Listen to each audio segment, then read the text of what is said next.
సంగీత రెండవ భాగం. ఒకటవ భాగంలో సంగీత పోలీస్ ఆఫీసర్ గారాల కూతురు. చిన్నప్పుడే తల్లిని కోల్పోయి తండ్రికి చేదోడు వాదోడుగా ఇల్లు సంరక్షించుకుంటూ అపురూపంగా పెరుగుతుంది. సంగీత బావ విక్రాంత్ కలెక్టర్గా చేస్తుంటాడు. సంగీతకు విక్రాంత్కు పెళ్లి చేయాలని భావిస్తాడు జనక్రాజ్. కథ కొనసాగుతుంది. గీతూ, మీ నాన్న గంభీరమూర్తి, పైగా పోలీస్ ఆఫీసర్ అయినా మెత్తటి మనస్సు కలవాడు. స్వార్థం లేదు. తన వారి కోసం స్వసుఖాన్ని కూడా వదులుకుంటారు. ఆ మాటతో సంగీత నవ్వుతూ, సరు, నేను అడిగింది బావ గురించి అంది. అదే కంపేర్ చేస్తున్నాను. మీ బావకి పైకి కనిపించేటంత మెత్తటి మనస్సు లేదనుకుంటాను. ఆ మాటకు సంగీత భృకుటి విచారంగా ముడుచుకుంది. కిటికీల నుంచి దూరంగా చూడసాగింది. ఏ గీతూ అంటూ సంగీత జుబుకం పట్టుకొని తన వైపుకి తిప్పుకొని, గీతూ, ఎందుకు విచారంగా ముఖం పెట్టావు? మెత్తటి మనస్సు లేదేమో అని అన్నాను, కానీ పెళ్ళాన్ని ప్రేమించడు అని అనలేదే. విచారించకు. పెళ్ళికొడుకి కావలసిన అర్హతలన్నీ ఉన్నాయి. ఎవరైనా విక్రాంత్ని కళ్ళకద్దుకొని పెళ్లి చేసుకుంటారు. ఎంతమందికి అదృష్టం వస్తుందంటావు? పైగా మీకు బంధువు. మీ నాన్నను వదిలి ఎక్కడికో పరాయి వాళ్ల ఇంటికి వెళ్ళనవసరం లేదు. నీ అదృష్టానికి నిజంగా నాకు సంతోషంగా ఉంది. సరళ ఆ మాటలు హృదయపూర్వకంగా చెప్పింది. సరు, పెళ్ళైతే మా నాన్నని విడిచిపోవలసి వస్తుందని నా భయం. మా నాన్నను ఒంటరిగా వదిలి నేను పోగలనా? గీతూ, నీకోసం మీ నాన్న మళ్ళీ పెళ్లి చేసుకోలేదు. ఆయన సుఖాన్ని, ఆనందాన్ని అన్నీ నీలోనే చూసుకున్నాడు. ఒక్క వారం రోజులు భార్య దగ్గర లేకుంటే మరో ఆడదాన్ని వెతుక్కుంటూ పోయే మగవాళ్ళు ఎందరో మీ నాన్నను చూసి ఈర్ష్యపడాలి. మీ నాన్నను పొంది నువ్వు ధన్యురాలైనావు. సరు, నువ్వు నాకంటే అదృష్టవంతురాలవు కదా. అమ్మ, నాన్న, తమ్ముడు, చెల్లెలు ఉన్నారు. అందరి ప్రేమాభిమానాలను చవి చూసిన నువ్వు ఎంత అదృష్టవంతురాలివో. ఆ మాటలకు సరళ గాఢంగా నిట్టూర్చి, గీతూ, దీనికి ఏ సామెత సరిపోతుందో నాకు తెలియదు, కానీ అందరూ ఉన్న నా బ్రతుకు కాకి బ్రతుకు. తల్లిదండ్రులు దైవస్వరూపులంటారు, కానీ నా పాలిట వాళ్ళు దయ్యాలు. గీతూ, మా అమ్మ ప్రేమగా లాలించినట్లు, నాన్న ముద్దు చేసినట్లు నాకు గుర్తులేదు. నర్సరీ స్కూల్లో చిన్న చిన్న పాపలకు పాలు తాగించి కొసరి టిఫిన్ తినిపించిన తల్లులు తమ పిల్లల్ని జాగ్రత్తగా చూసుకోమని టీచర్లకు చెప్పి వెళ్ళేవారు. నా కోసం మా అమ్మ ఎప్పుడూ రాలేదు. కనీసం పని మనిషిని కూడా పంపినట్లు గుర్తు రాలేదు. ఇంటికి వెళ్ళేంత వరకు నా కడుపు ఆకలితో మండుతూ ఉండడం తెలుసు. ఎందుకో మా అమ్మ తప్పు చేసినా చెయ్యకపోయినా చీటికి మాటికి కొడుతుండేది. నన్నే కాదు, తమ్ముణ్ణి కూడా కొట్టేది. ఒకసారి పక్కింటి అమ్మాయితో ఆడుకుంటూ ఆటలలో అమ్మ పిలుపు వినలేదు. పిలిచిన వెంటనే పలకలేదని వచ్చి నన్ను గొడ్డును బాదినట్లు బాదింది. చెడిపోతానన్నది, మించిపోతున్నానని తిట్టింది. ఆమె కొట్టింది చాలక నాన్నకి పితూరులు చెప్పేది. నాన్న ఎప్పుడైనా తినుబండారాలు తెస్తే ఒక్కటి కూడా పిల్లలకి పెట్టక దాచేసి అందరూ నిద్రపోయాక వాళ్ళు తింటూ ఇతరుల మంచి చెడుల గురించి చెప్పుకుంటూ నవ్వుకునేవారు. పచ్చడితో అన్నం తినలేక అర్ధాకలితో మేం పడుకుంటే హోటల్ నుంచి బిర్యానీ పొట్లాలు, బీర్ బాటిల్స్ తెచ్చుకొని అర్ధరాత్రి విందు చేసి సుఖించేవాళ్ళు. చిన్ననాటి స్నేహితులు, ఆవిడ మీ అమ్మేనా? నిజంగా మీ అమ్మా నాన్నలేనా అంటూ అమాయకంగా అడిగేవారు. మమ్మల్ని ఇంట్లో పెట్టి తాళం వేసి వాళ్ళు దేశాన్ని ఉద్ధరించడానికి వెళ్ళేవాళ్ళు. మీటింగులు, విందులు ముగించుకొని అర్ధరాత్రికి ఇంటికి చేరుకునేవాళ్ళు. నాకు చిన్నప్పటి నుండి చదువు అంటే ఇష్టం. సులువుగా వంటబట్టేది, కానీ సరైన పుస్తకాలు ఉండేవి కావు. ఒక పుస్తకం కానీ నోట్స్ కానీ కొనుక్కోవాలంటే గగనమైపోయేది. అవసరం కొద్దీ తోటి పిల్లల పుస్తకాలు దొంగిలించేదాన్ని. ఎప్పుడైనా తలుచుకుంటే సిగ్గుతో ప్రాణం చచ్చిపోతుంది. ఇప్పుడు వయసొచ్చింది, ఒళ్ళొచ్చింది. ఒక్క పువ్వు కొరకు బోలెడన్ని తుమ్మెదల్లా బాయ్ ఫ్రెండ్సు. వారితో కాసేపు కబుర్లు చెప్పి కాలక్షేపం చేస్తే చాలు. పుస్తకాలే కాదు, ఏమడిగినా ఇస్తారు. ఈడు వచ్చిన పిల్లలు ఎలా పెరుగుతున్నారు, ఎలా బ్రతుకుతున్నారు? వారికి అక్కర్లేని తల్లిదండ్రులు ఎక్కడైనా ఉంటారా? అలాంటి అమ్మా నాన్నలున్న నేను అదృష్టవంతురాలినా? సంగీత వైపు నేరుగా చూసింది సరళ. సంగీత ముఖ కవళికలు చూసి, నేను చెప్పింది నీకు నమ్మబుద్ధి కావట్లేదు కదూ గీతూ. వారికేదైనా మంత్రి పదవి దొరుకుతుందంటే నాతో వ్యభిచారం చేయించడానికి కూడా వెనుకాడారంటే నమ్ముతావా? హుషారుగా ఫ్రీ బర్డ్లా ఎక్కడికంటే అక్కడికి ఇష్టప్రకారంగా వెళ్ళే సరళను చూస్తే చాలామంది అమ్మాయిలకి ఈర్ష్యగా ఉండేది. ఆ స్వేచ్ఛాజీవిలో అంత విషాదం దాగి ఉందని ఎవరూ ఊహించనైనా లేదు. సరు, నీ చిన్నతనం గడిచిపోయింది. అదో పీడకలనుకో. ఇప్పుడు నీ జీవితం నీ చేతుల్లో ఉంది. దాన్ని రాచబాటలో నడిపించడానికి ప్రయత్నించు. నీకేం కావాలన్నా నన్నడుగు. నీ చదువుకు డబ్బు కావాలంటే నాన్న ఇస్తారు. నువ్వు ఎంతవరకైనా చదువుకోవచ్చు అంటూ సరళ చేతిని తన చేతుల్లోకి తీసుకుంది. సరళ నవ్వింది. ఆ నవ్వుకు ఎన్నైనా అర్థాలు చెప్పుకోవచ్చు అనుకుంది సంగీత. అంతలో పిలిచినట్లు అంజీ వచ్చాడు నవ్వు ముఖంతో. పిలిచినట్లు వచ్చావు సమయానికి, 2 డ్రింక్స్ పట్టుకురా అంది ముసిముసిగా నవ్వుతూ. తల గీక్కుంటూ ఏదో అడగాలన్నట్లు నిల్చున్నాడు. ఏదో ప్లాన్లో ఉన్నాడు. డబ్బు కావాలో బయటికి పోవడానికి పర్మిషన్ కావాలో అని సరళకు చెప్పి అడుగు అంది. అదేనమ్మా, భోజనం చేసేటప్పుడు చెప్పారు కదా వాడు ఆత్మహత్య చేసుకున్నాడని. ఎలా చేసుకున్నాడో చెప్పలేదు. నాన్నని బావని అడగలేకపోయావా? వాళ్ళు చెప్పరు. ఏం? వారికి తెలియదు. ఫక్కుమని నవ్వింది సంగీత. డిటెక్టివ్ పుస్తకాలు చదివే అంజీ అంత సస్పెన్స్ని కాసేపు కూడా భరించలేడు. నవల మొదలుపెట్టి 5-6 పేజీలు చదవగానే గబగబా పేజీలు తిప్పి కాసేపు మధ్యలో ఆ వెంటనే చివరి పేజీలు చూసి పుస్తకాన్ని 3 భాగాలుగా చేసి చదివేస్తాడు. ఆ తర్వాత మెల్లిగా చదువుతాడు. ఇంతసేపు బిగబట్టుకుని ఉన్నాడు. నవ్వును పెదాలలో దాచుకుంటూ జ్యూస్లో ఐస్ ముక్కలు వెయ్యి నొసలు ఎగరేస్తూ అంది. చెప్తే కానీ కదలను అన్నట్లు నిల్చున్నాడు. మట్టి బుర్ర.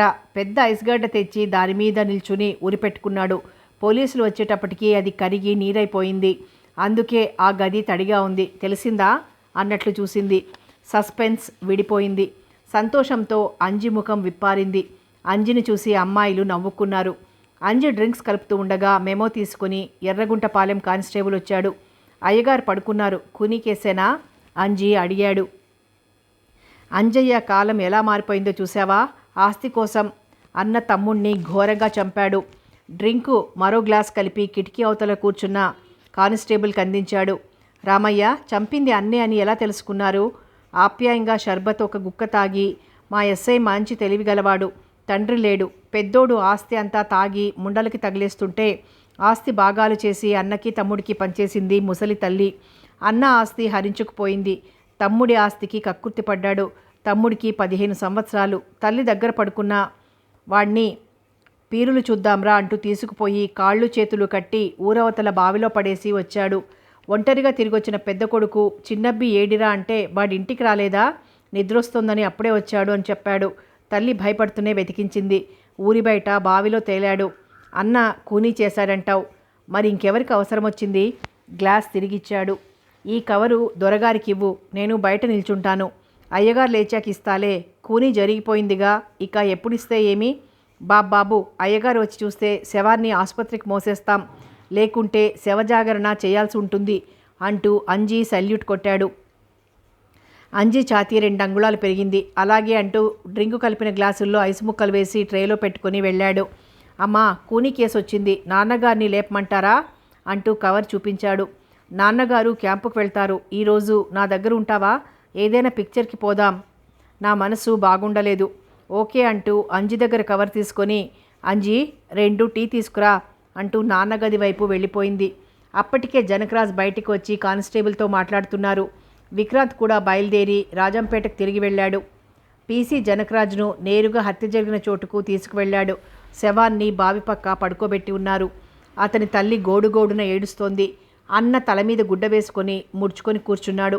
శవ పంచాయతీ మొదలైంది. సాక్షులు చిలక పలుకులు పలుకుతున్నారు. ప్రతిరోజు ఆ పిల్లాడు బావి దగ్గరకు వచ్చి ఈత కొట్టడం చూశామని చెప్పారు. అలవాటు ప్రకారం ఈత కొట్టడానికి వచ్చిన ఆ అబ్బాయి ప్రమాదవశాత్తు మునిగిపోయి ఉంటాడని రిపోర్టు తయారయ్యింది. పీసీ రామయ్య ఆ శవాన్ని చూసి నేల కంటుకుపోయినట్లు నిల్చుండిపోయాడు. ఇంకా నయం, శవానికి కాళ్ళు చేతులు కట్టి ఉన్నాయని చెప్పలేదు ఎస్పీ దొరగారికి. ఎస్ఐ అన్న దగ్గర ఎన్ని వేలు కొట్టేశాడో గానీ ఎవిడెన్స్ లేకుండా చేశాడు. ఔరా, రక్షించవలసిన వారే భక్షిస్తున్నారు. ఆ మధ్య ఇలాగే ఒకడు తాగిన మైకంలో పెళ్ళాం మీద కిరసనాయిలు పోసి అంటించాడు. వాడు తెలివిలోకి వచ్చి రక్షించమని ఎస్ఐ కాళ్ళు పట్టుకున్నాడు. చాలా గట్టి కేసు. కిరసనాయిలు పోసి అంటించిన వాడిది. బయట తలుపుకి గడియ ఎందుకు పెట్టావయ్యా? గొళ్ళం పెట్టి మెడకు ఉరి తెచ్చుకున్నావు గదయ్యా అంటూ నవ్వాడు. అతి తెలివితేటలు చూసి పెద్ద ఆఫీసర్లు రాకముందే ఎవిడెన్స్ తారుమారు చేసి వేలకు వేలు పార్టీల దగ్గర గుంజుతాడు. చివరికి ఏ చావు చేస్తాడో అనుకుంటూ ఎస్ఐ వైపు చూస్తుంటే, ఏరా, ఏమైనా స్వంత తెలివితేటలు చూపించావా అన్నాడు మెల్లిగా. లేదు అన్నట్లుగా తలూపాడు. వలైకడు గంగకు బలైపోయాడు. పెద్దోడు కూనీతోనే అయినా చూస్తూ కన్న కొడుకుని చావుకు అప్పగించలేక ఆ తల్లి, నా కడుపును అన్యాయంగా కాల్చావు కదరా అని మూగగా రోధించిందే కానీ వారి అబద్ధపు సాక్ష్యాన్ని కాదనలేదు. పొద్దు చల్లబడింది. సినిమాకి ఇంకా టైం ఉందని పంకజం ఇంటికి వెళ్ళారు. అక్కడ సరోజ కూడా ఉంది. సంగీతను చూస్తూనే సరోజ, గీతూ, మీ విక్కీ బాగున్నారా అంది. విస్కీ చాలదు, దానికి తోడు విక్కీనా అంది పంకజం. కుక్కలంటే చచ్చేటంత భయం పంకజానికి. తక్కిన వారంతా గొల్లుమని నవ్వారు. విక్కీ కుక్క కాదు, విక్రాంత్, గీతూ బావ, కాబోయే మొగుడు. సరోజ మాటలకి ఉడుక్కోలేదు సంగీత. పైగా విక్రాంత్ను విక్కీ అన్నందుకు నవ్వొచ్చింది. విస్కీ మీ బావమరిది అని చెప్పింది గుర్తుకొచ్చింది. కుళ్ళుబోతుతనంతో బాగా బ్రతుకుతున్నందుకు, సంగీతకు కలెక్టర్ మొగుడొస్తున్నందుకు ఈర్ష్యతో సంగీతను అలా మాటలతో నొప్పించి ఆనందించాలని చూస్తున్నదని సరళకు తెలుసు. ఏడ్చేవారిని ఇంకా ఏడిపించాలని త్వరలో సంగీతకు పెళ్ళి అంతా నిశ్చయమైపోయింది అని సరళ ఫ్రెండ్స్కి చెప్పింది. అంతా కంగ్రాచ్యులేషన్స్ అన్నారు, ఒక్క పంకజం తప్ప. పంకు, అలా ఉన్నావేం, పెళ్ళంటే ఇష్టం లేని దానిలా? సరోజ ఆరా తీసింది. నాకు అసహ్యం బాబు అంది ముఖం చిట్లించి. ఎందుకు? ఒక్కుమ్మడిగా ప్రశ్నించారు. అంటే పంకజం ముఖం చేదును రుచి చూసినట్లుంది. అసహ్యానికి కారణమేమిటో ఆ లోపాన్ని ఇప్పుడే సరిదిద్దుకో. ఏ సెక్స్ పత్రికకు రాసినా నీకు దారి చూపుతుంది. ఎవరేం చెప్పినా నాకు అసహ్యం పోదు. ఇందులో ఏదో ఉందని సరళ గ్రహించి మెల్లగా పంకజం పక్కకు చేరి, ఏమిటో నీ బాధ? అందరూ ఎప్పుడెప్పుడు పెళ్లి చేసుకుందామా అని కలలు కంటారు. పెళ్లి చేసుకుంటే ఏం చేస్తారో నాకు తెలుసు. మాకు తెలుసు. సరోజ కన్నుగీటింది. మీకు తెలుసు, నేను చూశాను. అందరూ పంకజం వైపు చూశారు. ఆ రాత్రి ఎందుకో మెలకు వచ్చింది. నాన్న అమ్మని ఏదో చేస్తున్నాడు. అమ్మకి ఇష్టంగానే ఉన్నట్లుంది. వాళ్ళేదో చెయ్యరాని పని చేస్తున్నట్లు అనిపించింది నా చిన్న మనస్సుకు. దాహం వేస్తున్నా నీళ్లు ఇవ్వమని అడగలేకపోయాను. ఎందుకో బిగ్గరగా ఏడవాలనిపించింది. ఆ తర్వాత చాలాసార్లు చూశాను. వారి మీద ఏవగింపు కలిగింది. నేను చూశానని వారికి తెలియదు. పక్కన పిల్లలున్నారు. వారు లేస్తారేమో చూస్తారేమోనన్న ఇంగిత జ్ఞానం నాన్నకు అస్సలు లేనట్లు ప్రవర్తించేవాడు, కోరికతో కళ్ళు మూసుకుపోయినట్టు. నేను ఎదిగే కొలది వారి మీద గౌరవం పోయి అసహ్యం కలగసాగింది. పెద్దయ్యాక ప్రకృతి నైజం ఏమిటో, ఈ ప్రపంచంలో జరుగుతున్నదేమిటో తెలుసుకున్నా ఆ అసహ్యాన్ని తీసేసుకోలేకపోయాను. మౌనంగా పంకజం చెప్పింది విన్నారు. చదువుకున్నవారు, సంస్కారవంతులు, నాగరికత ప్రబలిన యుగంలో జీవిస్తున్న తల్లిదండ్రుల బాధ్యత ఎంతైనా ఉంది. పిల్లల మనస్తత్వాలపై దెబ్బతీయని విధంగా పెంచుకురావాలి. స్త్రీ పురుషుల కలయిక ప్రకృతి సిద్ధం, అందులో తప్పులేదు. అలా చేస్తేనే తాము పుట్టాము అన్న విజ్ఞానానికి దూరంగా ఉంచుతారు. అది చెడ్డ పని, అది పాడు పని, దేవుడు శిక్షిస్తాడు, నరకంలో పడేస్తాడు అన్న భావంతో పెంచుతారు. అదే మరెవరో చేస్తుండగా చూస్తే చూడకూడనిది చూసామనుకుంటారు. కానీ అదే అమ్మ నాన్నలు చేస్తారు. చేస్తేనే పుట్టాం అన్న సత్యం వారికి ఇష్టంగా ఉండదు. ప్రతి బిడ్డ తమ అమ్మా నాన్న మంచివారు, అలా చెయ్యరు అని వారి బుద్ధి వికసించిన అలాగే అనుకుంటారు. మరి అలాంటి వాతావరణంలో తమ పిల్లలు పెరగాలి అని భావించే తల్లిదండ్రులు వారి బాధ్యతను విస్మరించరాదు. కడు జాగ్రత్తలో ఉండాలి. ఓ ఇంగ్లీష్ నవల్లో 8 సంవత్సరాల అమ్మాయి నాన్న తన దగ్గర పనిచేసే సెక్రటరీని ప్రేమిస్తాడు. ఒకసారి ఆమెను కౌగులించుకొని ముద్దు పెట్టుకోబోతాడు. అప్పుడే ఆ అమ్మాయి నిద్ర నుంచి లేచి డాడీ అని పిలుస్తుంది. సెక్రటరీని మెల్లగా వదిలి ఏం కావాలి అని అతని ప్రియమైన కూతుర్ని లాలనగా అడుగుతాడు. నేను మేల్కొన్నానని చెప్పడానికి పిలిచాను అని అంటుంది. ఆ నవల చదివింది గుర్తుకొచ్చిన సంగీత ఆ అమ్మాయిలా తాను మేల్కొనే ఉన్నాను అని గర్వంగా చెప్పగలిగే వాతావరణంలో పిల్లల్ని పెంచగలిగి ఉండాలి. అప్పుడే పిల్లలు మానసికంగా ఆరోగ్యంగా ఉంటారు. ఇల్లే కాదు, దేశం బాగుంటుంది. లేనప్పుడు సరళ, పంకజంలాగా ఎందరో మానసికంగా అనారోగ్యవంతులై చిన్న హృదయాలలో దాచలేని, ఇముడ్చుకోలేని రహస్యాలతో బాధపడుతూ తప్పుతోవలో పడి మట్టిపాలయ్యే ప్రమాదం ఉంది అని సంగీత తలిచింది.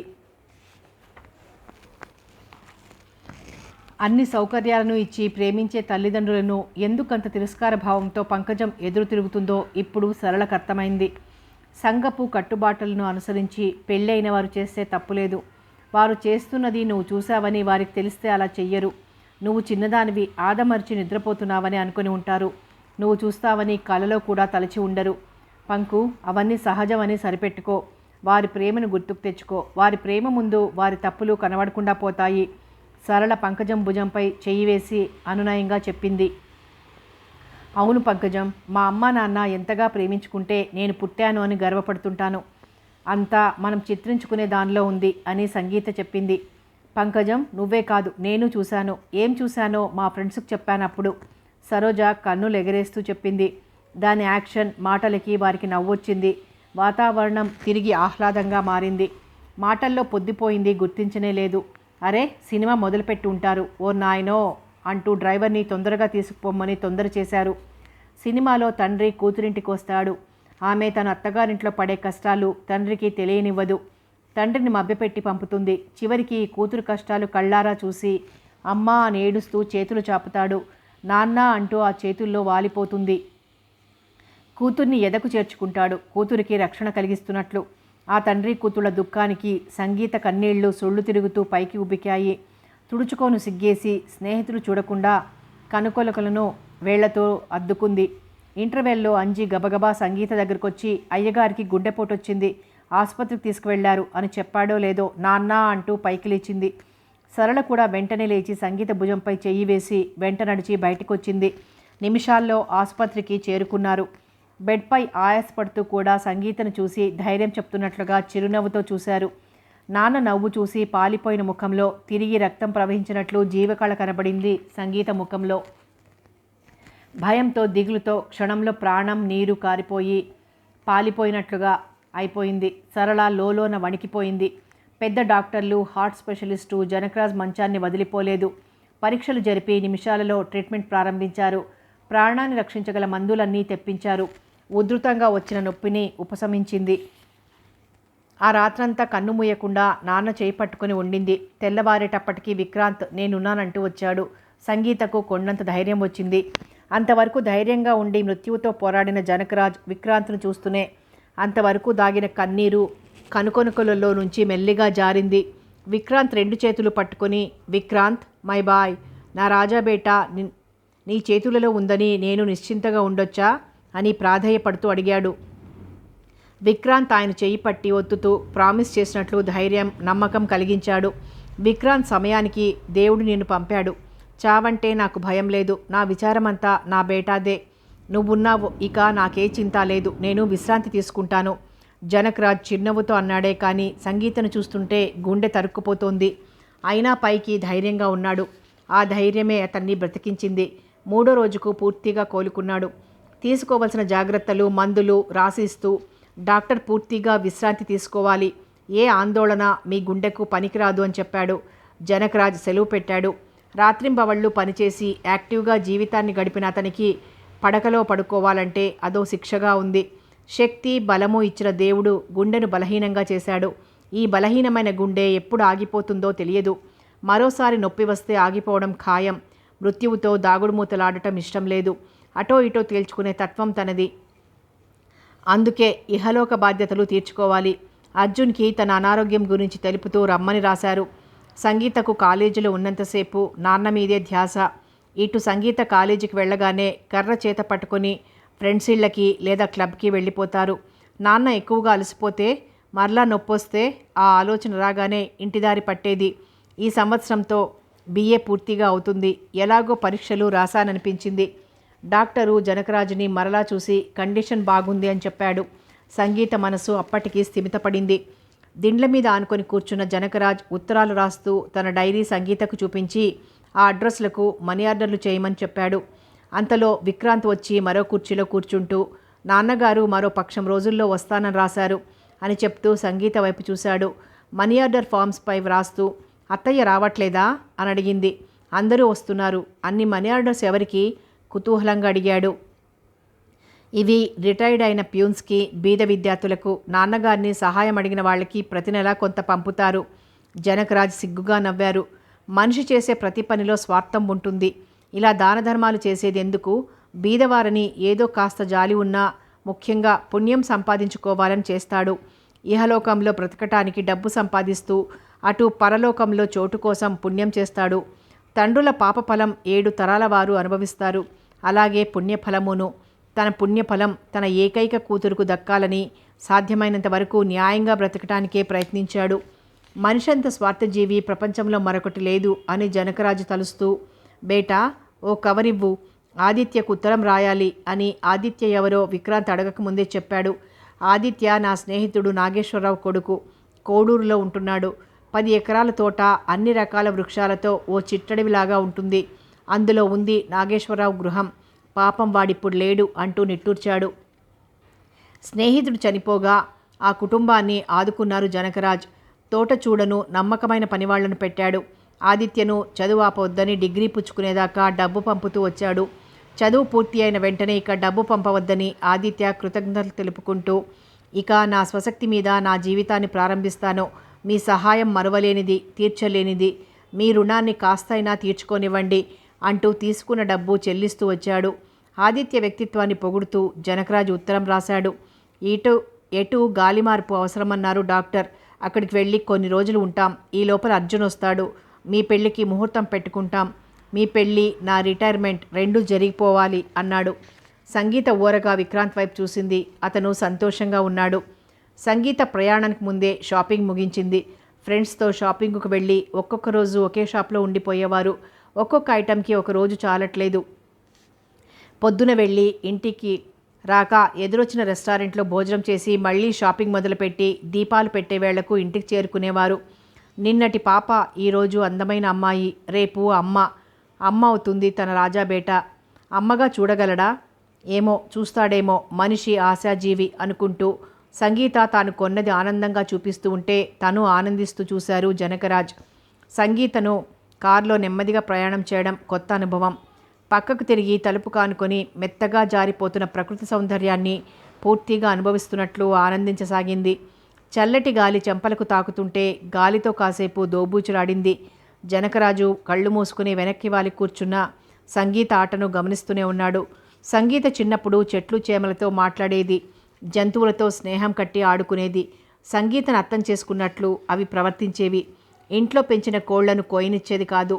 బాయిల్డ్ ఎగ్స్ తినమని ప్లేట్లో ఉంచితే అది చేతికి తీసుకుని, నాన్న ఇది మనం వండకుండా ఉంటే చక్కని కోడిపిల్ల వచ్చేది కదూ అనేది దిగులుగా.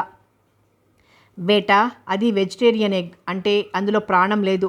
చెట్లకు కాయలు కాసినట్లు అవి గుడ్లు పెడతాయి అని నమ్మించి తినిపించేవాడు. ఇప్పుడు బేటా కంటికి కనిపించిన గాలితో ఆడుతుంది అనుకుంటూ లోలోన నవ్వుకున్నాడు. విక్రాంత్ మంచివాడు, బంధువు, పెద్ద ఆఫీసర్. బేటాకి ఏ కొరత ఉండదు, సుఖపడుతుంది అని అనుకున్నాడు. గేటు ముందు నిల్చున్న ఆదిత్య నవ్వుతూ వారిని ఆహ్వానించాడు. జనకరాజ్ ఆప్యాయంగా ఆదిత్య భుజం చుట్టూ చెయ్యి వేసి దగ్గరకు తీసుకున్నాడు. సంగీత కారులో నుంచే ఆదిత్యను చూసింది. పొడుగ్గా గట్టి శరీరంతో ఉన్నాడు. సన్నని పొడుగాటి ముక్కు, చిన్న నోరు, కనురెప్పలు పొడుగ్గా దట్టంగా ఉన్నాయి. పొడుగు చేతులు చొక్కా ప్యాంట్లో టక్ చేశాడు. చూడగానే అందంగా విక్రాంత్లా కనిపించలేదు, కానీ ఏదో ఆకర్షణ, మనుషులను ఆకట్టుకునే స్నేహభావం ఉందనిపిస్తుంది. డ్రైవర్ తలుపు తీసి పట్టుకున్నాడు. తీరిగ్గా దిగింది. గేటుకి ఇరువైపులా 2 స్తంభాలు నిలిపినట్లు బాటిల్ షామ్ చెట్లు అందంగా నిల్చున్నాయి. కాస్త దూరంలో మెట్లకు ఇరుపక్కల దీపస్తంభాల మదన కామాక్షి చెట్లు పొట్టిగా గుబురుగా ఉన్నాయి. ఆకులలో పూలు చేతులు ముడిచి అతిథులకు నమస్కరిస్తున్నట్లున్నాయి. కిటికీలకు అల్లుకున్న తీగ రోజాలు అతి నాజూగ్గా ఉన్నాయి. గోడవారగా బంగాళా బంతిపూలు రంగురంగులుగా విచ్చుకుని ఉన్నాయి. తలకట్టు భారానికి మెడవంగినట్లు మొక్కలు ముందుకు వాలి ఉన్నాయి. కన్నుల పండుగగా ఉన్న ఏవేవో చెట్లు, మొక్కలు పరిచయం చేసుకోమంటున్నాయి. ఆదిత్య, జనకరాజులు మాట్లాడుతూ ఇంటి లోపలికి వెళ్తున్నారు. కారులో నుంచి దూకిన విస్కీ ఇంటి వెనక్కి పరిగెత్తిపోయింది. అటు వెళ్ళిన విస్కీ గోలగా అరుస్తూ ఉంటే విస్కీ అని పిలుస్తూ వెళ్ళింది. వెనక తోటలో ఒక చిన్న గది ముందు నిల్చుని లోపలికి చూస్తూ బహుబహు అంటూ లోపలున్న వారిని దడిపిస్తోంది. విస్కీ, అరవకు అని విస్కీని పిలుస్తూ దగ్గరకు వెళ్ళింది. ఇనపగేటు లోపలికి చూసిన సంగీత సంతోషంగా హాయ్ అంది. నల్లమచ్చ జింకలు 2 ఇంతేసి కళ్ళతో కొత్తవారిని చూసినట్లు చూస్తున్నాయి. దా అంటూ వాటిని పలకరించింది. ఆ గదికి దగ్గరలో బలిసి ఎత్తుగా మగవాడిలా ఉన్న చెట్టుకు ఎర్రగా ఉన్న పూలు ఊరిస్తున్నాయి. శివలింగంపై ఆదిశేషుని పడగ ఉన్న ఆ నాగమల్లెలను అక్కడే ఉన్న తోటమాలిని కోసివ్వవు అని అడిగింది. అశోక వృక్షం కొండ మీద సేదతిన్న మబ్బులా చల్లగా ఉంది. వాటికే ఉన్నాయి రామబాణం లాంటి పూలు. పూలగుచ్చాన్ని తుంచింది. గుమ్మడికాయల్లా ఉన్న పంపర పనసకాయలు చెట్టు నిండుగా వేలాడుతున్నాయి. పిల్లలు తల్లికి భారం కాదు అన్నంత నెమ్మదిగా ఉంది ఆ చెట్టు. సంగీత అలా నడుస్తూ రత్నాల్లాంటి పండ్లున్న వృక్షం క్రిందకొచ్చింది. ఆ చెట్లు తనెప్పుడూ చూడలేదు. పూలు కోసి తన ఒడిలో పోస్తున్న మాలిని అడిగింది. ఈ చెట్టును పెద్దను బాబగారు కేరళ నుండి తెచ్చారు. ఆ పండ్లను అప్పు పండ్లంటారు. ఆ లవ్ పండు కోసి తనొకటి తింటూ తలెత్తి చూస్తున్న విస్కీ నోట్లో ఒకటి ఉంచింది. అవి పుల్లగా ఉన్నాయి. తినకుంటే సంగీతకు కోపం వస్తుందని తింటున్నట్లు నటిస్తున్న విస్కీని చూసి పకపకమని నవ్వింది. కంటికి కనిపించిన కొత్త పువ్వును కోసి ఒడి నింపుకుంది. సంతోషంగా ఆరోగ్యంగా ఉన్న సంగీత నవ్వు ఆ తోటకే చైతన్యం కలిగించింది.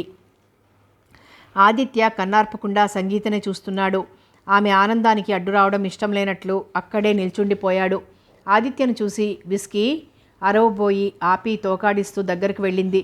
వంగి దాని వీపు నిమిరాడు. ఆ క్షణంలోనే అతనితో స్నేహం కట్టేసి ఆదిత్య చెయ్యి మీద తల ఆనించింది. అది భలేగా కాకా పడుతుంది, దానికి తెలుసు మీరే ఇక్కడ యజమాని అని అంటూ సంగీత నవ్వింది. ఆదిత్యతో కొత్త పాత లేకుండా మాటలు కలిపింది. గడ్డిలో నడవడానికి భయపడుతున్న విస్కీని ఎత్తుకొని ఆదిత్య బావి వైపు వెళ్ళాడు. అతని వెనకనే పోతూ సంగీత పాములుంటాయా అంది. ఉన్నాయి. ఊపిరి బిగబట్టి భయంగా నడుస్తున్న సంగీతతో మన జోలికి అవి రావు, అలికిడి కాగానే దూరంగా పోతాయి, పనివాళ్ళు ఎప్పుడూ తిరుగుతుంటారు కదా అని, ఈ వైపుకి రావు అని సంగీత భయం పోగొట్టాడు. బావి దగ్గర ఉన్న ఉసిరి చెట్టు కొమ్మ అందుకొని ఆదిత్య కాయలు కోసి సంగీతకిచ్చాడు. పొడుగ్గా ఉన్న కాయలు ఉసిరికాయలు అంటే నమ్మలేదు. కోరికి అబ్బా నిజమే, మరికొన్ని కోయరు అని అడిగింది. మరో గుప్పెడు కోసి ఇవన్నీ తిని సరిగ్గా భోజనం చేయనట్టగా మీ నాన్నగారు రమ్మంటున్నారు అని అన్నాడు నవ్వుతూ. ఇక్కడ ఎంత బాగుందో, ఇన్ని చెట్లు ఎప్పుడు వేశారు? నాన్న చెప్పినట్లు ఓ చిట్టడివిలా ఉన్నా తినటానికి ఇన్ని పండ్లున్నాయి. నిజమైన అడవిలో తిందామన్నా ఓ కాయ దొరకదు. శ్రమ ఒకరిది, ఫలితం మరొకరిది. ఈ తోట అంతా మా నాన్న శ్రమకి ఫలితం అని ఆదిత్య దూరంగా ఉన్న గ్రామాన్ని చూపిస్తూ, అది మా తాతగారి గ్రామం, వారికి ఇష్టం లేని అమ్మాయిని చేసుకున్నందుకు ఇంటికి రానియలేదు, వారి ఇవ్వలేదు. అందుకు నాన్న అమ్మ కోసం ఇక్కడ ఓ ఇల్లు కట్టి తోట వేశారు. వారి ప్రేమకథ వినాలని ఉంది. అడిగితే ఏమనుకుంటాడో, నాన్నని అడిగితే ఆయనే చెప్తారు అని అనుకుంటూ మీ అమ్మగారు ఏరి అంది. మా మామయ్య దగ్గర రాజమండ్రిలో ఉంటుంది. నువ్వు రెస్ట్ తీసుకున్నాక ఆ వైపు తోటకు వెళ్దాం అన్నాడు. రెస్టా? దేనికి? ఏమలిసిపోయామని? భోజనం చేసి వెళ్దామా? అన్నీ ఒక్కరోజు చూస్తే ఎలా? రేపటి నుండి బోర్ అంటావేమో. బోర్ ఎవరికీ కొట్టదు. చల్లగా ఉన్న అశోక వృక్షం కింద కూర్చుంటూ కాలం ఇట్టే గడిచిపోతుంది. సీతమ్మ వారిలాగా. సంగీత నవ్వుతూ ఎంచక్కా సీతారాముడు అడవిలో తిరుగుతూ ఎంజాయ్ చేస్తుంటే అయ్యో పాపం అంటూ దిగులు పడ్డారు అప్పుడు ఇప్పుడు అంది. విస్కీ పరిగెత్తిపోయి పూల మొక్కలో దూరిపోయింది. ఒక మొక్క వంగి పువ్వు నేల కంటింది. ఆదిత్య గబగబా వెళ్ళి మొక్క ముందు వంగి పువ్వు కంటిన మట్టి వేళ్లతో తుడిచి మొక్కను సరిచేస్తుంటే సంగీత బిత్తరపోయింది. ఆ సమయంలో ఆదిత్య చేతులు ఎంతో సున్నితంగా కనిపించాయి. తన ఒడిలో పూలున్నాయి. ఇన్ని కోసినందుకు అతడేమనుకుంటాడో గిల్టీగా ఫీల్ అవుతూ లోపలికి పరిగెత్తిపోయింది. మంచంలో పడుకున్న నాన్న దగ్గరకు వెళ్ళి అతనేమనుకున్నాడో ఇన్ని పూలు కూసాను అంటూ తాను చూసింది చెప్పింది. ఆదిత్య నవ్వుతూ వచ్చి నల్ల గులాబీ పువ్వును సంగీతకిస్తూ పూలు పండ్లు మన కొరకే, అనుభవించినప్పుడే సార్థకత అన్నాడు. నల్ల గులాబీలు చూడటం ఇదే మొదటిసారి. థ్యాంక్స్ చెప్పింది సంగీత. సూర్యోదయంలోని అందాలు మొదటిసారి చూసినట్లయింది ఆదిత్యకు.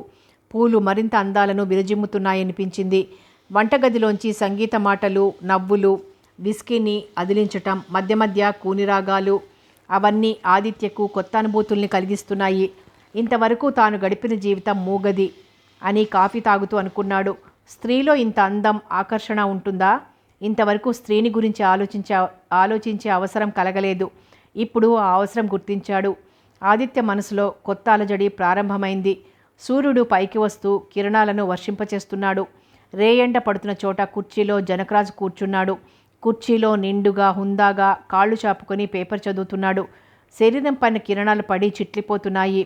ఎడమ కాలికి నూనె పూసి మర్దన చేస్తున్నాడు. హార్ట్అటాక్లో ఎడమకాలు ఎడమ చెయ్యి కాస్త చచ్చుబడినట్లయింది. ఆయుర్వేద డాక్టర్ ఇచ్చిన నూనెతో మర్దన చేస్తే గుణం కనిపించింది. ఆదిత్య అటు వచ్చి మరో స్టూల్ అతను పక్కనే వేసుకొని చెయ్యికి నూనె రాయసాగాడు. కొడుకు లేని లోటేమిటో ఆదిత్యం చూశాకే తెలిసింది జనకరాజుకు. అంతలో సంగీత తేనె మాత్ర పట్టుకొచ్చి నాన్న ఎదుట నిలబడింది. నీ పని మాత్రం ఉంచేయకూడదు అంటూ మాత్ర తేనె కలిపిన నీళ్ల గ్లాస్ అందుకున్నాడు. నాన్న చెయ్యి రుద్దుతున్న ఆదిత్యను నవ్వుతూ చూసింది. విక్రాంత్ అవసర సమయంలో ఆదుకున్నాడు. ఇక్కడ ఆదిత్య ఎంతో ఆదరణతో చూస్తున్నాడు. ఆదిత్య ఏ పని చేసినా మనస్సుకు హత్తుకుపోతుంది.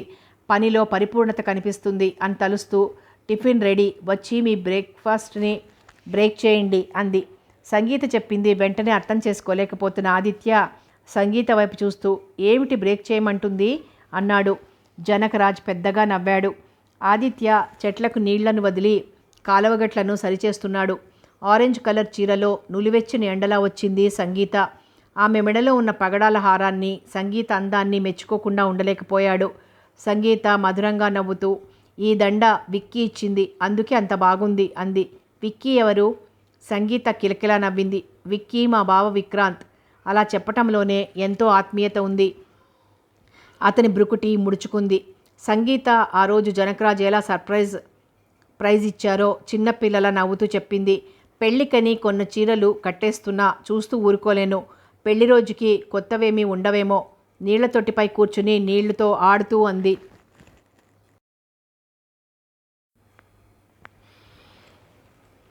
ఆదిత్య బదులు పలకక పారుతున్న నీటి వంక చూస్తున్నాడు. ఏవో ఆశలు ఆ కొన్ని రోజుల్లోనే తనకు తెలియకుండానే సంగీత చుట్టూ అల్లుకుపోయాయి. అవి లేతగా, నాజుగ్గా, వుడ్రోజ్ తీగల్లా స్నేహలతలే అనుకున్నాడు. సంగీత పరాధీనాన్ని తెలియగానే తుంచేసుకోవాలనుకున్నాడు. కానీ ఆశలు ముదిరి పందిరికి చక్కగా అల్లుకుపోయాయని ఇప్పుడే గ్రహించాడు. చేతిలోని పారని విసిరేసి గబగబా అడుగులు వేస్తూ వెళ్ళిపోయాడు. ఆదిత్య! సంగీత పిలుపు వినిపించినా ఆగక వెళ్ళిపోయాడు. పిలుస్తున్నా వెళ్ళిపోయాడెందుకో అని తలుస్తూ కాసేపు అక్కడే కూర్చుని నాన్నకు మందు ఇచ్చే వేళైందని ఇంట్లోకొచ్చింది. మందు నీళ్లు తీసుకొని గదిలోకి వచ్చింది. చదువుతున్న పుస్తకం నుంచి పైకి చూస్తూ, ఆదిత్య ఇచ్చాడు బేటా, నీకు చెట్ల మధ్య ఉంటే చివరికి నాన్న కూడా గుర్తుండడు అన్నారు. నాన్న మీకు మందులిచ్చి మీ ప్రేమను కొట్టేయాలని చూస్తున్నాడు అంది గోముగా. నువ్వు అతని జింకల ప్రేమను కొట్టేశావటగా. వాటికి తమలపాకులు, ఇడ్లీ, దోశలు పెట్టావట. వాటి రుచి మరిగి గడ్డి తినటం మానేశాయట. మీరు వెళ్ళాక ఇడ్లీ దోశలు పెట్టమంటే నేనెలా పెట్టను? సంగీత నా తోటను, నా జంతువులను తారుమారు చేసిందని చెప్పాడు. నాన్న ఆ జింకలను మనం తీసుకుపోదామా? నాన్న కళ్ళ దగ్గర మోకాళ్ళపై కూర్చుని అడిగింది. పిచ్చి బేట అన్నట్లుగా నవ్వాడు. నీ పెట్స్ను మరొకరికి ఇస్తావా అని అడిగాడు. పో నాన్న అంటూ చేతిలోని పుస్తకం లాగేసి అలా బయటికి పోదాంరా అంది. పద. మంచంకి ఆనిచ్చిన చేతికర్ర అందుకుంటూ, ఆ రోజు నువ్వు ఇచ్చిన హ్యాండ్ స్టిక్ చూసి నవ్వుకున్నాను బేటా, ఇప్పుడు అది ఎంత అవసరమైందో చూడు అన్నాడు. నాన్న ఎడం చెయ్యి తన భుజంపై వేసుకుని మెల్లిగా నడుస్తూ రోడ్డు మీదకొచ్చింది. తోట నుంచి బయటికి రాగానే విశాల ప్రపంచంలోకి అడుగుపెట్టినట్లయింది. సూర్యుడు ఇంకా చురుగ్గానే ఉన్నాడు. ఇంట్లో ఉంటే పొద్దు ఎంతయిందో తెలియటం లేదు. నీడలో నుంచి వస్తే ఆ సూర్యుడు బాగున్నాడనిపించింది. ఏవో కబుర్లు చెప్తూనే ఉంది. కాస్త దూరం నడవగానే జనకరాజుకు ఆయాసం వచ్చింది. అక్కడ దగ్గరలో గానుగ చెట్టు కింద రాళ్లపై అమర్చిన నాపరాయి మీద కూర్చుంటూ, బేటా నువ్వు అలా నడిచిరా, నేను ఇక్కడ కూర్చుని చదువుకుంటాను అని అన్నారు. పొలాల్లో నుంచి ఆదిత్య రావడం చూసింది. ఎదురుగా నడిచింది. అతని చేతుల్లో మెడవాల్చి పడుకున్న జంతువును చూసి, హాయ్ అది జింక కదూ అంది లాగేసుకుంటూ. బార్కింగ్ డీర్, కొండగొర్రె అని జనకరాజ్ అంటే గొర్రెనా అంది. ఎలా దొరికింది? రేసు కుక్కలు దాని తల్లిని తరుముకుంటూ పోయాయట. పొదలో ఉన్న దానిని కాపరి పట్టుకొచ్చాడు. దీని వయసు ఎంత ఉంటుంది? 5 రోజులు. 5 రోజులా? ఆదిత్య నాకివ్వవు అంది. ఆదిత్య తన చేతిలో ఉన్న పాలసీ సాయిస్తుంటే, అది కాదు ఈ జింకను. నాకు కావాలి అని అడగకూడదు, నీకేం కావాలన్నా తీసుకునే అధికారం నీకుంది అన్నాడు. థ్యాంక్స్ అని జింకను ముద్దు పెట్టుకుంటూ, ఆదిత్య ఆ స్పాటెడ్ డీర్స్ జంటను కూడా తీసుకుంటా అంది.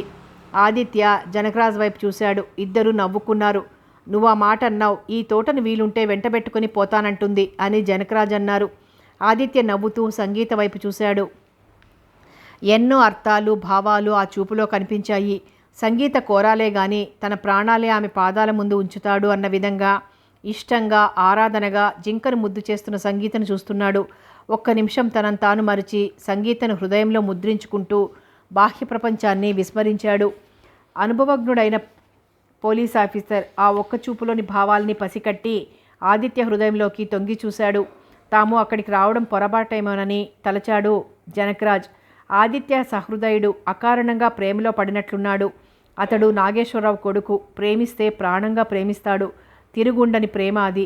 ఆదిలోనే తుంచేయాలి. అప్పటికప్పుడే ఒక నిర్ణయానికి వచ్చారు. వంటగదిలో ఉన్న సంగీత జింకకు పాలు పట్టాలని పాలు సీసాలో పోసి పాలపీక సీసాకు పెట్టడం రాక తంటాలు పడుతోంది. గది ద్వారాన్ని కానుకొని చూస్తూ నిల్చున్నాడు ఆదిత్య. ఈ సంగీత రేపు ఉండదు. శాశ్వతంగా తన జీవితంలో నుంచి మెరుపులా మెరిసి మాయమైపోతుంది. తన మనసులో అతి జాగ్రత్తగా దాచుకున్న ప్రేమను జనకరాజు కనుక్కున్నారు. అందుకే రేపే ప్రయాణం పెట్టుకున్నారు. తనకు ఆ సంగతి తెలుసని అతనికి తెలుసు. పాలపీక సీసాకి తగిలించే లోపల అది ఎగిరి బకెట్లో పడింది. పనివాడు హీమని నవ్వాడు. అలా పళ్ళు ఇకిలించక తెలిస్తే పెట్టరాదు అంది. సంగీత అతి మెత్తగా తన పేరు పిలిచిన ఆదిత్య వైపు చూసింది. మెడపై వేసుకున్న టవల్ని 2 చేతులతో దాని అంచులు పట్టుకొని నిల్చున్నాడు. దానికి పాలు పట్టి గంట కూడా కాలేదు. అది అప్పుడే తాగదు. దానిది చాలా చిన్న కడుపు. బయటికొస్తావా అన్నాడు. పాలసీసా పనివాడికిచ్చి చేతులు తుడుచుకొని ఆదిత్య వెనక నడిచింది. సంధ్య చెట్ల గుబుర్లలో చిక్కుపడుతున్న వేళ ఓ పక్షి కూత కఠోరంగా దగ్గరలో వినవచ్చి తల పైకెత్తి చూసింది. చెట్టు వంగలో టీవీగా నిల్చుని ఉంది నెమలి. అందమైన పించం క్రిందకి జార్చి ఘోర పైకెత్తి తొలకరి మబ్బు కోసం నింగికేసి చూస్తున్నట్లుంది.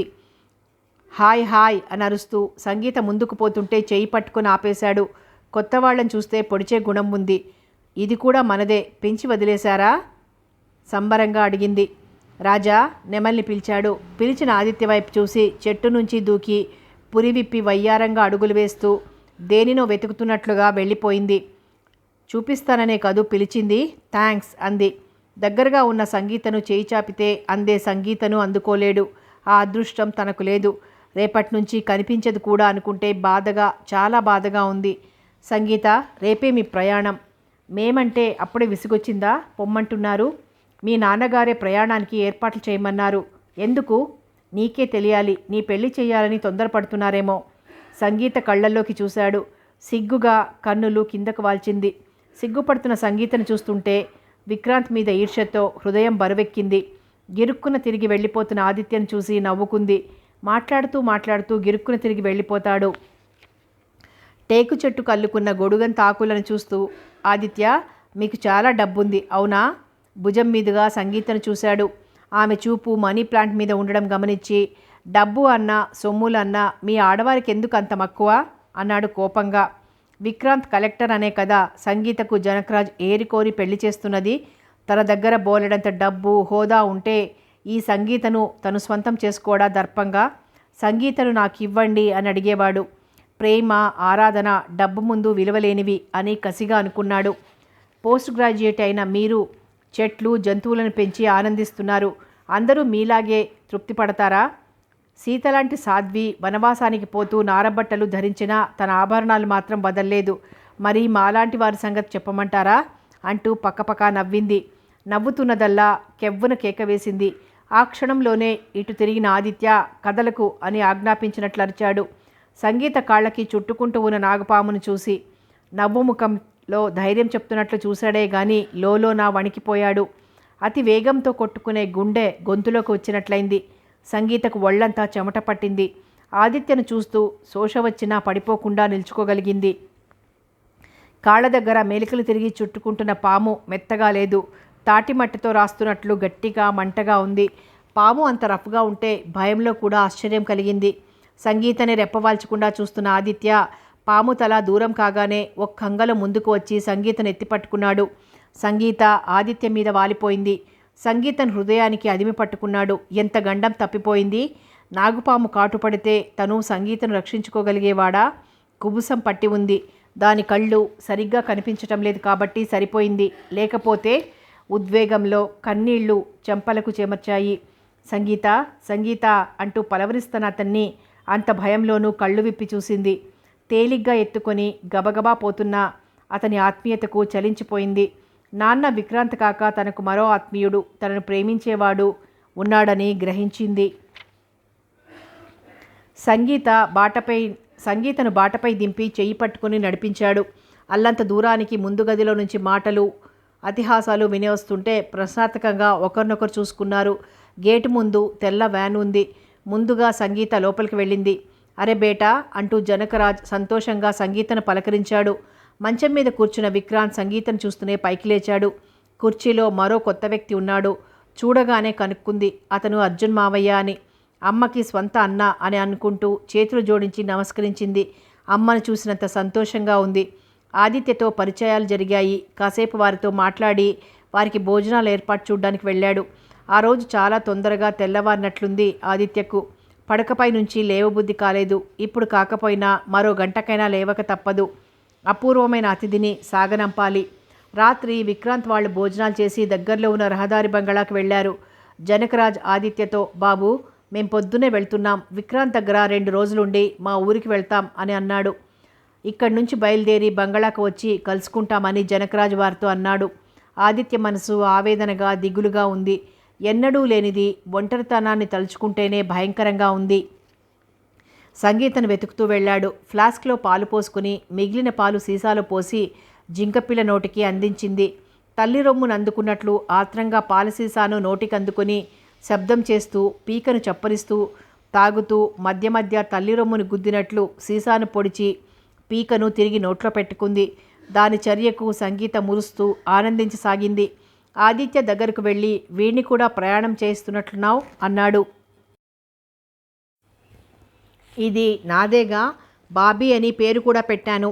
సంగీత, ఇది అడవి జంతువు. కారులో కూర్చుంటే బెదిరి దూకేస్తుంది. నువ్వు పట్టలేవు. నీకు తెలుసు కదా, ఎవరైనా తుమ్మితే అదిరిపోయి అల్లంత దూరం దూకుతుందని. అసలు నాకు ఇవ్వటం మీకు ఇష్టం లేదు. కినుకగా చూసింది. అతని మనసు చివుక్కుమంది. మెత్తగా నవ్వుతూ, నువ్వు తీసుకోవాలే గాని నీకు ఇష్టమైన ఈ తోట, నీవు మక్కువ చూపే ఆ జింకలు నా హృదయపూర్వకంగా ఇచ్చుకుంటాను. అతను చెప్పే దానిలో అబద్ధం లేదు అని తెలుసుకుని కళ్ళు విప్పార్చి చూస్తుంటే, గీతూ, నీ పెళ్ళికి నా బహుమానం స్వీకరిస్తావా అన్నాడు. ఆదిత్య తమాషాగా అనలేదు. అతని స్వరం నిజం పలుకుతున్నది. ఇదంతా అతని తండ్రి కష్టార్జితం. ఇతని మనస్సు శరీరం దీనికే అంకితం అన్నట్లు ఇక్కడే ఉంటున్నాడు. స్వహస్తాలతో పెంచుకున్న తోట, మరో ఆస్తి లేదు. అయినా ఇస్తానంటున్నాడు. తనకు తెలియకుండానే సంగీత కళ్ళు చెమ్మగిల్లాయి. అయినా నవ్వేస్తూ, ఆదిత్య, నీ అభిమానానికి థ్యాంక్స్. అంత ఆశ లేదు నాకు. కానీ ఆ జంట జింకలు రాజారాణీలను ఇచ్చేయి చాలు అంది. అలాగే అన్నట్లుగా తలూపాడు. కారెక్కబోతూ జనకరాజ్ ఆదిత్య చేతిని తన 2 చేతుల్లో ఇముడ్చుకొని, బేటా పెళ్లికి రావాలి, ముహూర్తాలు ఉన్నాయని చెప్పాడు అర్జున్. అప్పుడు ఈ వృద్ధుడు స్వయంగా వచ్చి పిలవలేకపోవచ్చు. ఉత్తరం రాస్తాను, ముందుగా వచ్చేయి అన్నాడు. పిలవకపోయినా వచ్చే హక్కు ఆదిత్యకుంది నాన్న. నా జింకలను తీసుకుని రావాలి కదా అంది నిండుగా ఆప్యాయంగా. ఆదిత్యం చూసి కారెక్కారు. ధూళిని రేపుకుంటూ వెళ్తున్న కారుని కనుమరుగయ్యే వరకు చూస్తూ ఉండిపోయాడు. తిరిగి ఇంట్లోకి వెళ్ళలేక అలా బాట వెంట నడక సాగించాడు. కథ కొనసాగుతుంది.